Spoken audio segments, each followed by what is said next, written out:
Alright, ladies and gentlemen, welcome to NXT Takeover Chicago Review. Uh, Getting into things with this, I have to say,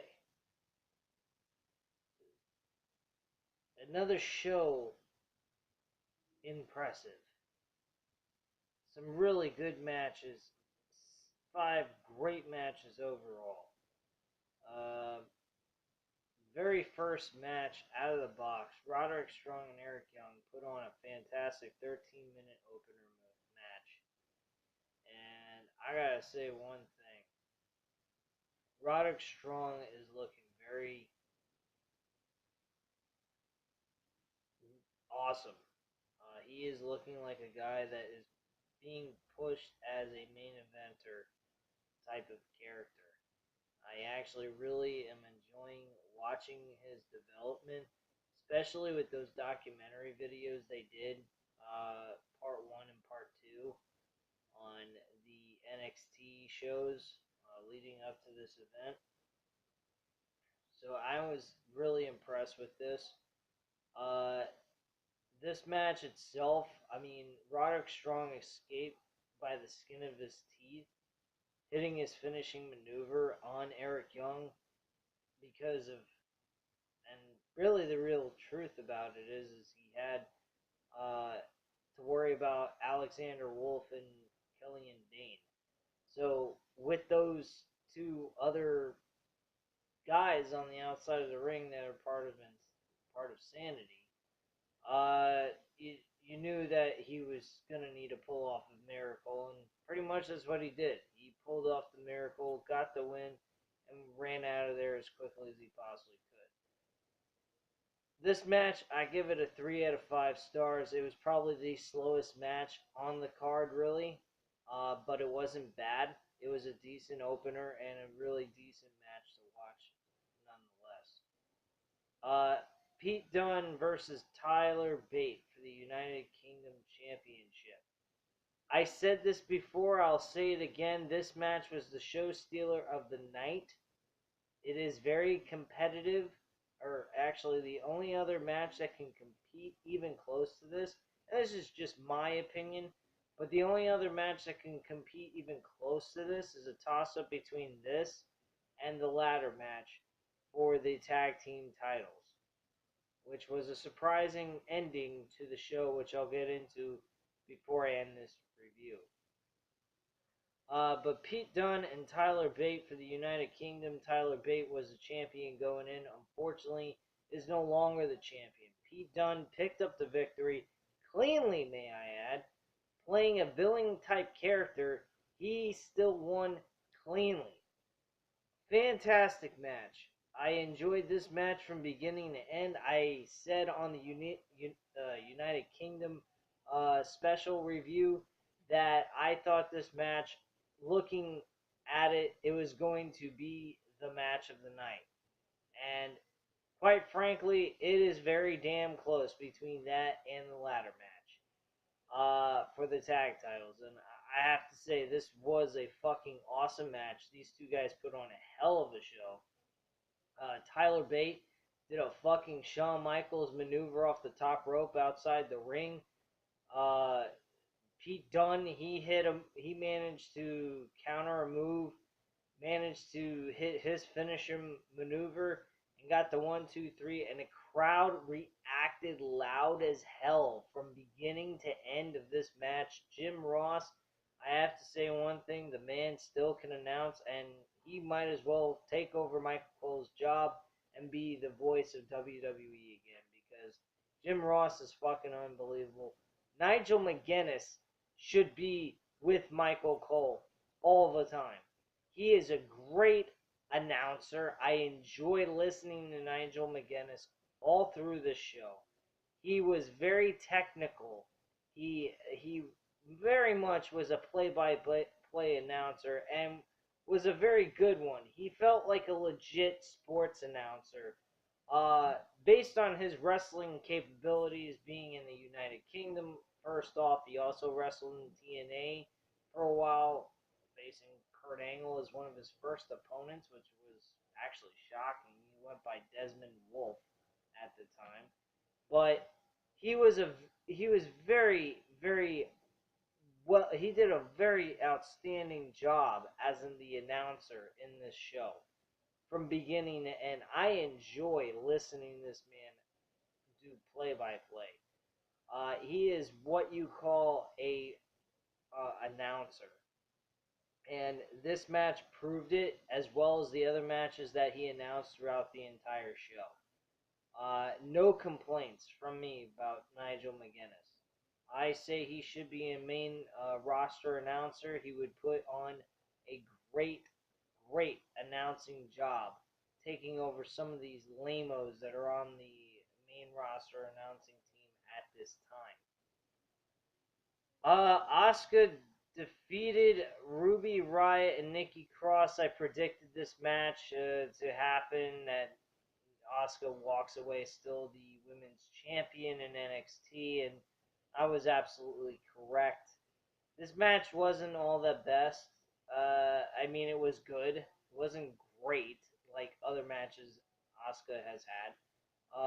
Probably one of the matches that stand out to me the most actually was her match against Bayley when she won the women's championship.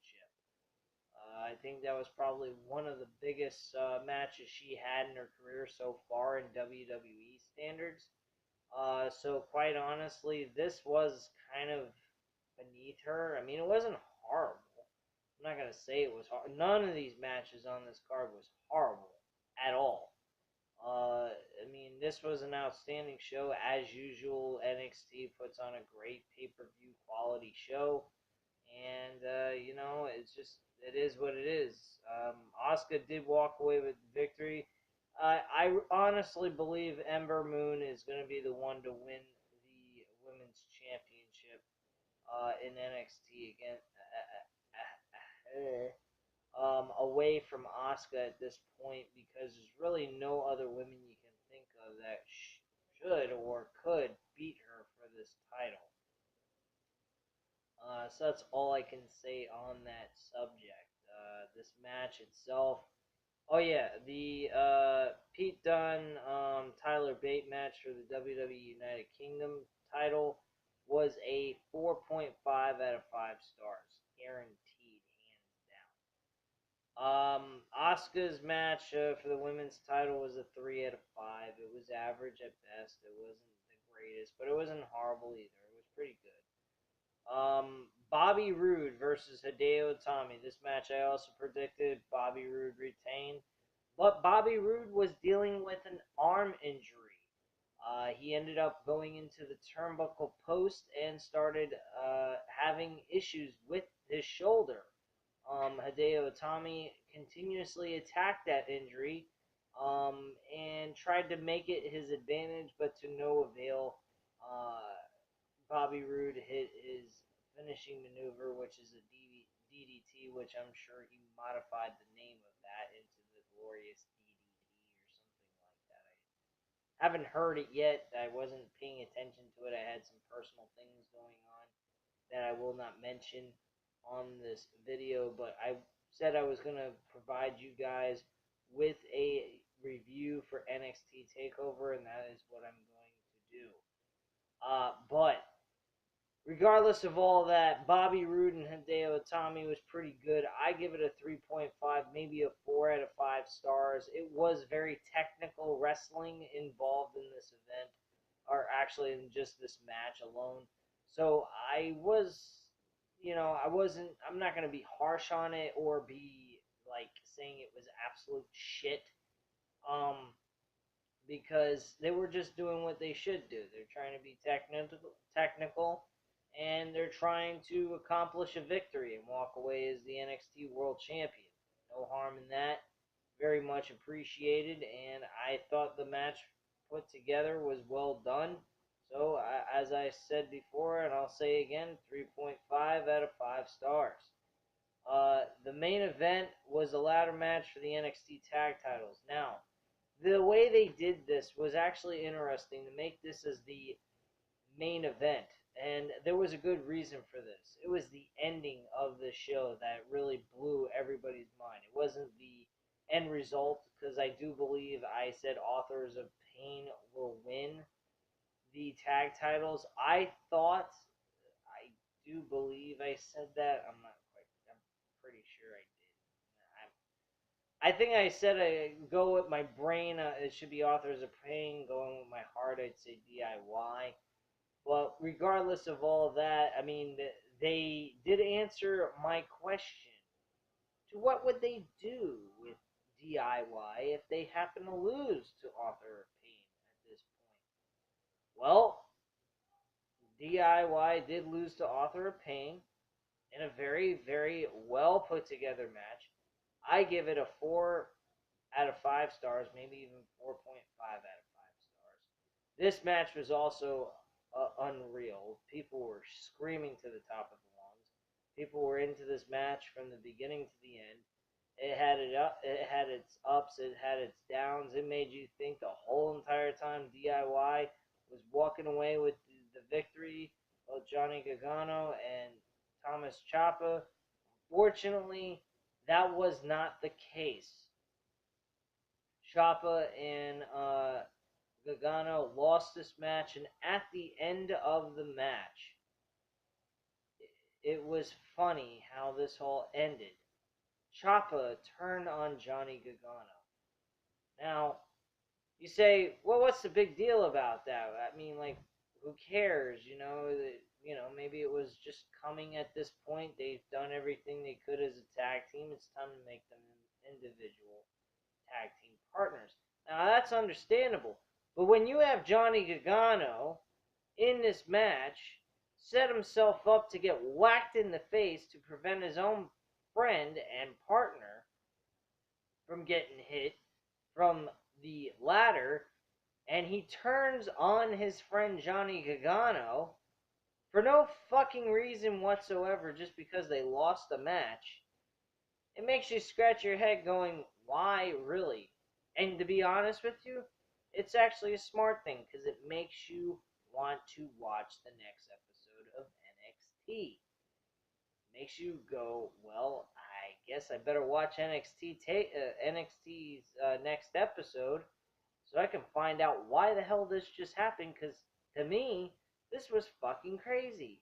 Like, why would he do this after he just went ahead and had his own guy, who was his tag team partner at the time, sacrifice himself to prevent him from severely getting whacked with a ladder, and he nearly gets his head decapitated, as Nigel Guinness would put it. So, unbelievable action overall. Uh, Ending is very shocking. Um, I mean, not totally shocking, but the logic behind it is kind of like iffy. Like, why?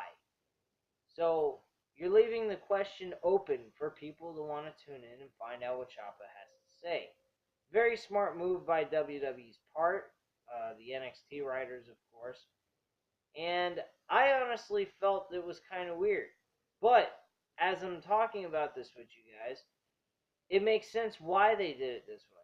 Like I just said, it's leaving questions open for answers and trying to find out why that's the case. So you're gonna have to tune in to find out. Basically, a cliffhanger. Uh, Ciampa really destroyed Gargano, and quite honestly, after all this stuff went down, the first thing that registered in my mind is the match needs to be a last man standing match at Brooklyn's NXT Takeover event. That's what needs to happen. This match needs to be a fucking last man standing match. There's no question about it. This was a grueling beatdown by Ciampa, and this needs to be what it needs to be. It needs to be a hands down dog fight. Last man standing. Whoever wins, wins. No pinfalls, no submissions, no disqualifications. Just straight up, let's kill each other kind of thing. Because that's basically what Ciampa did tonight. So, that's my overall opinion of what I thought happened at this show. I don't have very much complaints about it. I thought it was actually an outstanding pay-per-view. As usual, NXT always seems to put on a good show. when it comes to a pay-per-view type quality event. So leave your comments and opinions down below. I'd love to hear from you guys. As I always do, I will respond back. On top of that, go ahead and hit that subscribe button and hit the thumbs up if you enjoyed the video. Thank you very much for watching, though, guys, and you have a good night.